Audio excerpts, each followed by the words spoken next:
Halo, good morning Bapak dan Ibu serta anak-anak grade 6 SDK Maria Ferrari di mana saja berada.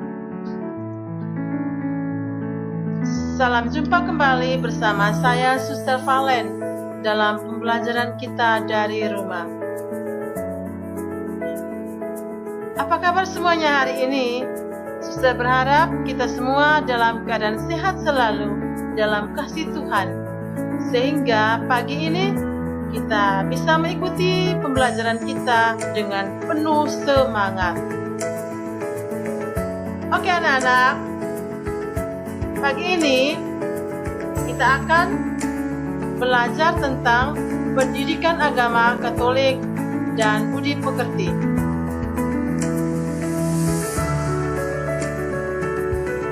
Oke suster, mengingatkan atau memohon agar orang tua mendampingi anak-anak dalam mengikuti pembelajaran kita hari ini.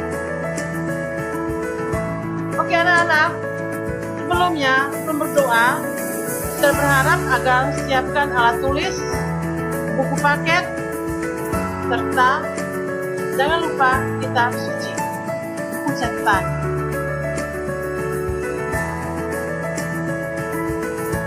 Oke, suster mengajak kita berdoa. Ambil sikap berdoa. In the name of the Father, and of the Son, and of the Holy Spirit. Amen. Ya Yesus yang baik, sebelum Engkau terangkat ke surga, Engkau memberi perintah kepada para murid untuk mewartakan, mengajar, serta menguruskan semua bangsa. Dan Engkau berjanji untuk senantiasa menyertai kami. Melalui pelajaran ini, bantulah kami agar kami dapat memahami karya pelayanan gerejamu, yaitu sebagai nabi, imam, dan raja, sehingga kami dapat melibatkan diri dalam karya pelayanan gerejamu, baik di lingkungan, stasi, maupun paroki. Demi Kristus Tuhan kami. Amin. In the name of the Father, and of the Son, and of the Holy Spirit. Amen. Oke, baik anak-anak. Di luar sana ada hujan deras. Tapi berusaha ya anak-anak lebih fokus untuk dengarkan suara suster ya. Oke, anak-anak masih ingat kan? Kali lalu kita sudah belajar tentang pelajaran 15, Gereja Mewartakan Kerajaan Allah. Pagi ini kita masuki pelajaran yang ke-16, kita akan belajar tentang karya pelayanan gereja. Dalam buku paket, anak-anak bisa membukanya pada halaman 150 sampai 158. Kalau sudah dapat, sekarang ikuti pelajarannya. Tapi terlebih dahulu anak-anak kita harus mengetahui tujuan pembelajaran kita hari ini. Oke, setelah mengikuti pembelajaran ini, suster berharap agar anak-anak mampu menjelaskan tugas gereja melanjutkan karya Kristus di dunia ini. Dan juga menuliskan bermacam-macam karya pelayanan gereja yang ada di lingkungan, wilayah, stasi, ataupun di paroki. Terus, anak-anak juga diharapkan untuk mampu menuliskan petugas yang terlibat di dalam karya pelayanan gereja. Dan juga suster mengharapkan anak-anak mampu menjelaskan tugas dan kewajiban dirinya di dalam karya pelayanan gereja, dan juga mampu menceritakan pengalaman melibatkan diri di dalam karya pelayanan gereja. Oke, ini adalah tujuan pembelajaran kita hari ini. Oke, sekarang kita memasuki pelajaran dengan pemikiran dasar. Oke, coba perhatikan baik-baik. Orang Katolik pasti pernah mengikuti perayaan Ekaristi. Tentu anak-anak juga toh. mendapatkan pembinaan iman, dan juga terlibat dalam aksi sosial sebagai bentuk kepedulian terhadap sesama. Mengikuti kegiatan ini sebenarnya merupakan perwujudan dari 3 tugas gereja. Apa itu? Dari 3 tugas pokok ini disampaikan oleh Yesus untuk selalu dilakukan oleh gereja. Gereja itu kan bangunan, kita ini adalah gereja hidup. Lewat sakramen pembaptisan kita sudah menerima 3 tugas pokok: pewartaan, pengudusan, dan penggembalaan. Coba kita lihat tugas pewartaan. Tugas pewartaan ini diberikan kepada para murid sebelum Yesus naik ke surga. Itu dalam Injil Markus bab 16 ayat 15. Yesus mengutus para murid untuk mewartakan kabar gembira ke seluruh dunia dan berjanji untuk senantiasa menyertai murid-muridnya. Tugas pewartaan ini kemudian diteruskan kepada semua orang beriman.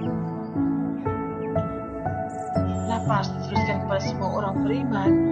Tujuannya agar Kristus semakin dikenal dan diimani dengan segenap hati oleh semua orang. Jadi, Kristus hendaknya kita wartakan melalui perkataan maupun perbuatan kita setiap hari.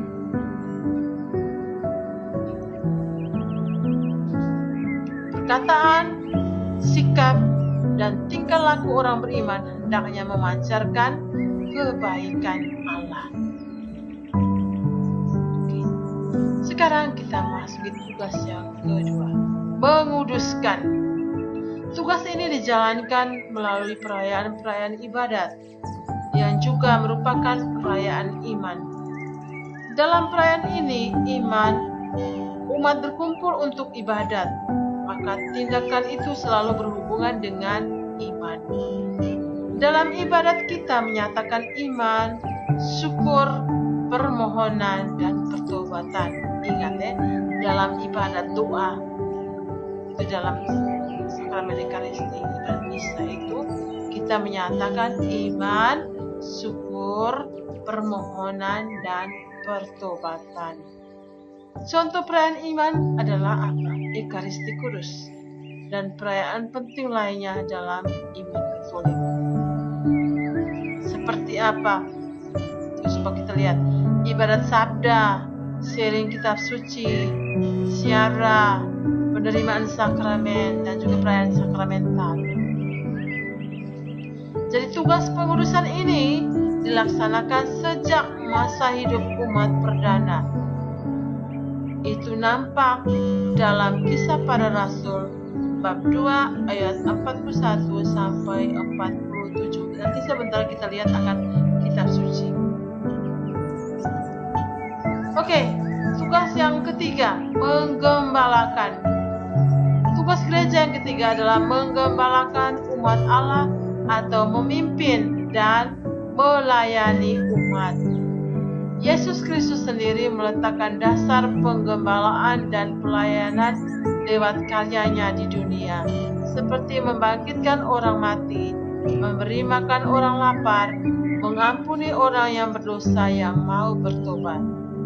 Karya pelayanan Yesus dilakukan dengan penuh pengabdian, pengorbanan, dan kerendahan hati. Jadi kita juga harus mengikuti teladan Yesus. Jadi tugas-tugas ini dapat dilakukan oleh semua orang beriman, termasuk anak-anak. Tugas-tugas ini dapat dilakukan oleh anak-anak adalah apa? Misdinar, pendalaman kitab suci, doa-doa bersama di lingkungan, ikut sukami, ikut kegiatan gereja, dan lain-lain. Anak-anak pasti ingat, ini masa pandemi, tidak perlu. Jangan. Coba kita ingat itu. Sebelum pandemi, ikut sekami, ikut kegiatan rohani, doa rosario di gabungan, di lingkungan. Kalau setelah pandemi pun, suster berharap agar anak-anak bisa mengikuti kegiatan ini. sekarang Suster mengajak kita untuk membaca kitab suci. Oke, yang pertama kita membaca pada Injil Matius bab 28 ayat 16 sampai 20. Perintah untuk mewartakan. Oke, hujan semakin deras. Anak-anak bisa membacanya sendiri ya. Suara Suster tidak bisa terdengar sini. Hujan semakin deras di luar. Setelah membaca Injil Matius, oke, yang kedua Kisah Para Rasul bab 2 ayat 41 sampai 47. Cara hidup jemaat pertama.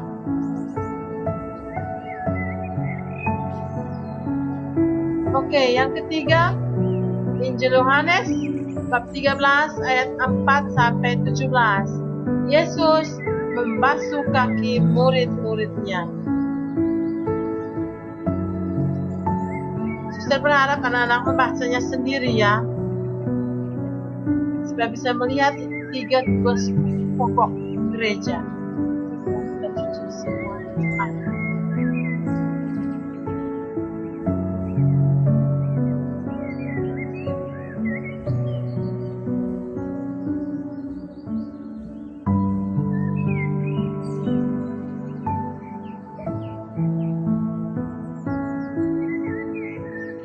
Sekarang Suster sudah sajikan kesimpulan. Itu anak-anak bisa mencatatnya di catatannya.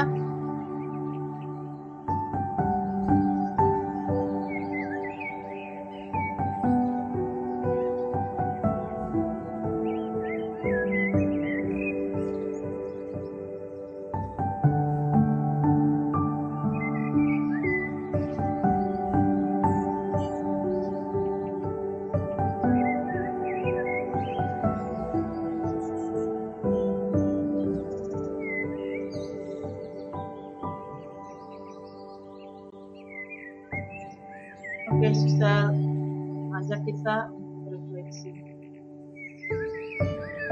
Apa saja bentuk keterlibatan anak-anak, adik-adik dalam gereja?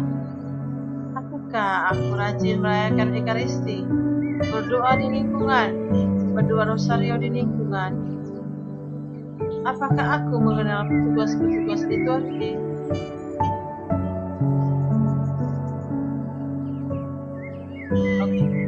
Pelajaran kita sampai di sini. Tugas anak-anak adalah mencatat baik-baik dalam buku catatan supaya bisa belajar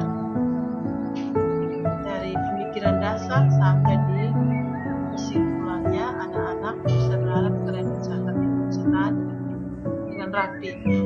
Oke, sekarang kita berdoa. In the name of the Father, and of the Son, and of the Holy Spirit. Amen. Ya Yesus yang baik, sebelum Engkau terangkat ke surga, Engkau memberi perintah kepada para murid untuk mewartakan, mengajar, serta menguduskan semua bangsa. Dan Engkau berjanji untuk senantiasa menyertai kami. Melalui pelajaran ini, bantulah kami agar kami dapat memahami karya pelayanan gereja, yaitu sebagai nabi, imam, dan raja, sehingga kami dapat melibatkan diri dalam karya pelayanan gereja-Mu, baik di sekolah, di lingkungan, stasi, maupun paroki. Demi Kristus Tuhan kami. Amin. In the name of the Father, and of the Son, and of the Holy Spirit. Amen. Oke, sebelum say goodbye, anak-anak, Suster mengajak semua untuk mengikuti kegiatan sekami dalam bentuk ini, video ini. Ini adalah kegiatan sekami ya, anak-anak. Oke, kita ikuti.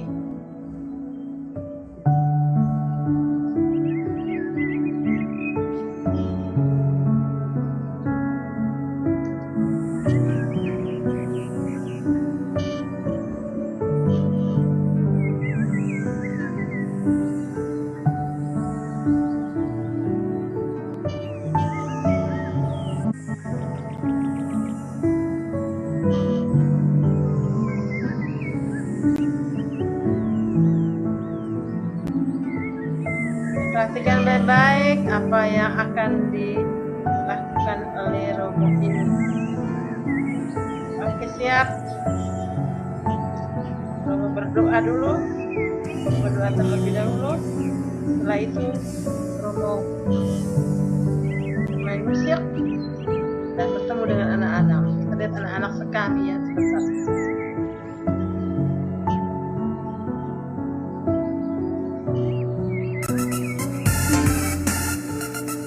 Oke, kita ikut bergoyang, ikut segami, goyang-goyang, mantap. Oke.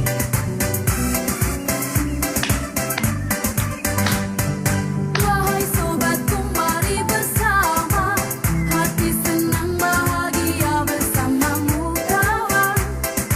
Ini saatku, jangan bimbang dan jangan ragu, dalam Yesus rintangan kan berlalu. Gandeng tangan ajak teman, mari menari, jangan lupa berikan tepuk salibmu.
Sampai jumpa. God bless us always. Okay, bye-bye.